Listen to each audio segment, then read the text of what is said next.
Untuk mengetahui situasi terakhir bencana di Natuna, kita akan tanyakan langsung dengan jurnalis Kompas TV di Kepulauan Riau. Ada Delvis di sana. Delvis, apa saja kerusakan yang saat ini sudah didata oleh tim SAR di Pulau Serasan?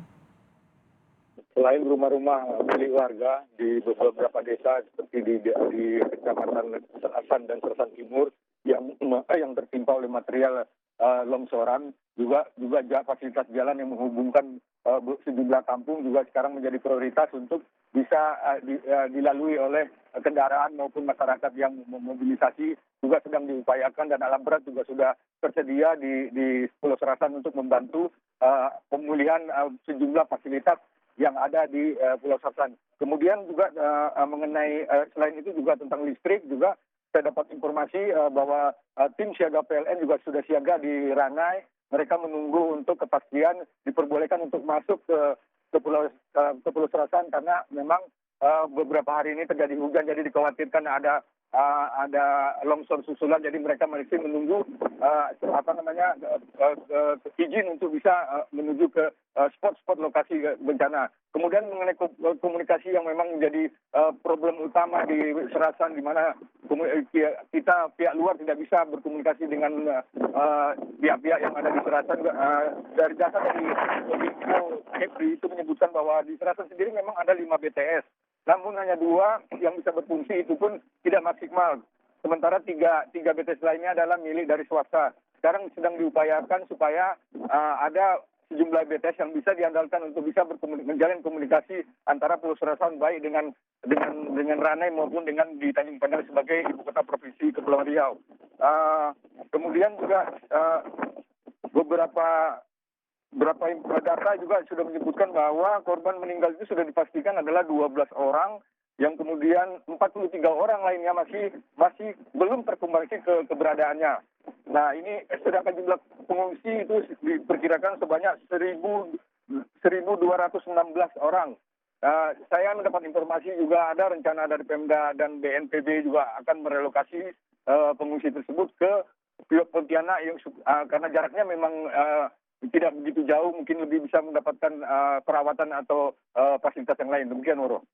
Ini ada masih 43 orang yang belum diketahui keberadaannya. Proses evakuasi berjalan seperti apa, Delvis? Dan juga kendaraannya selain telekomunikasi, kemarin Anda sempat bercerita soal sulitnya untuk masuk ke titik lokasi longsor seperti itu. Apa yang menjadi kendala proses evakuasi dan juga pencarian korban? Ya, beberapa hari ini memang terjadi juga hujan yang cukup tinggi di sana gitu kan. Jadi para tim SAR yang gabungan yang melakukan evakuasi di sana juga khawatir akan terjadi susulan. Jadi karena akibat cuaca buruk tersebut tertunda, sempat dihentikan kemarin juga karena hujan yang cukup deras di Serasan, sambil menunggu mereka juga melakukan upaya-upaya lain untuk para pengungsi gitu, Boro. Anda tadi sempat menyatakan ada longsor susulan. Di titik mana ini terjadi dan kemudian juga proses pencarian difokuskan di mana-mana saja dan juga pembagian personel untuk melakukan pencarian?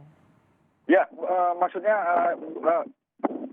tim siaga PLN yang sedang sekarang standby di Ranai itu belum bisa masuk ke Pulau Serasan untuk melakukan perbaikan untuk penerangan listrik di warga tempat itu karena informasi dari tim SAR gabungan yang ada di Serasan itu hujan cukup intensitas tinggi, itu dikhawatirkan akan terjadi longsor susulan yang juga akan nanti berakibat timbulnya korban lainnya gitu, Boro. Baik, ada 3 KRI yang masing-masing disiagakan untuk membantu proses pencarian dan juga kebutuhan logistik. Nantinya akan ditempatkan di mana-mana saja, Davis. 1 diantaranya akan ditempatkan yang terdekat dengan Pontianak misalnya.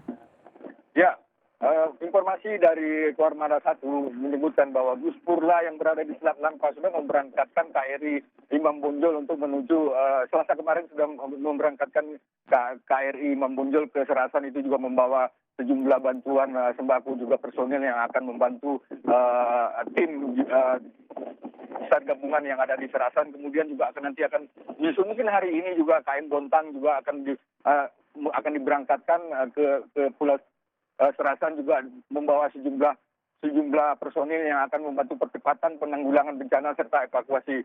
ada yang memang disebut-sebut bahwa rencananya akan ada evakuasi atau pemindahan para pengungsi yang ada di Serasan menuju ke Pontianak, karena memang daerah Pontianak itu relatif lebih dekat jarak tempuhnya dibandingkan ke Ranai maupun ke Tanjung Pinang di ibu kota provinsi. Demikian, Bro.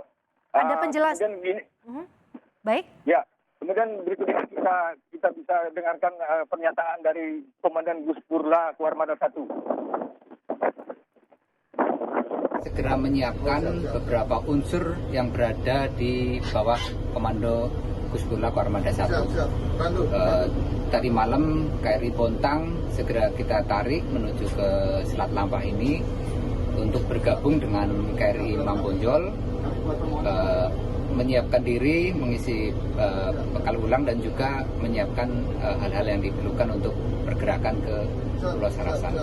Jadi saat ini ada 3 unsur yang disiapkan oleh TNI Angkatan Laut, yaitu KRI Bontang, kemudian KRI Mambonjol dan juga KRI Sembilang yang saat ini berada di Pontianak.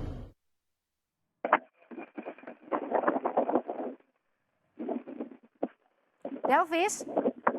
Ya, Delvis, tadi Anda juga sempat menyebutkan ada 1.216 warga yang saat ini harus mengungsi. Di titik mana saja mereka ditempatkan saat ini dan juga apa saja yang paling dibutuhkan oleh para pengungsi saat ini?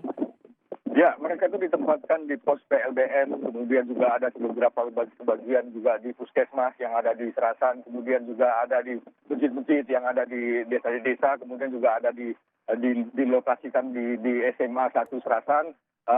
Yang pasti memang yang mereka butuhkan adalah mungkin kesehatan, juga obat-obatan, juga makanan gitu kan, karena memang akses untuk ke Serasan itu juga memang sangat sulit, hanya bisa melalui laut gitu, dengan cuaca yang selalu tiba-tiba buruk gitu kan, hujan dengan disertai badai gitu kan, transportasi yang juga sangat minim gitu kan.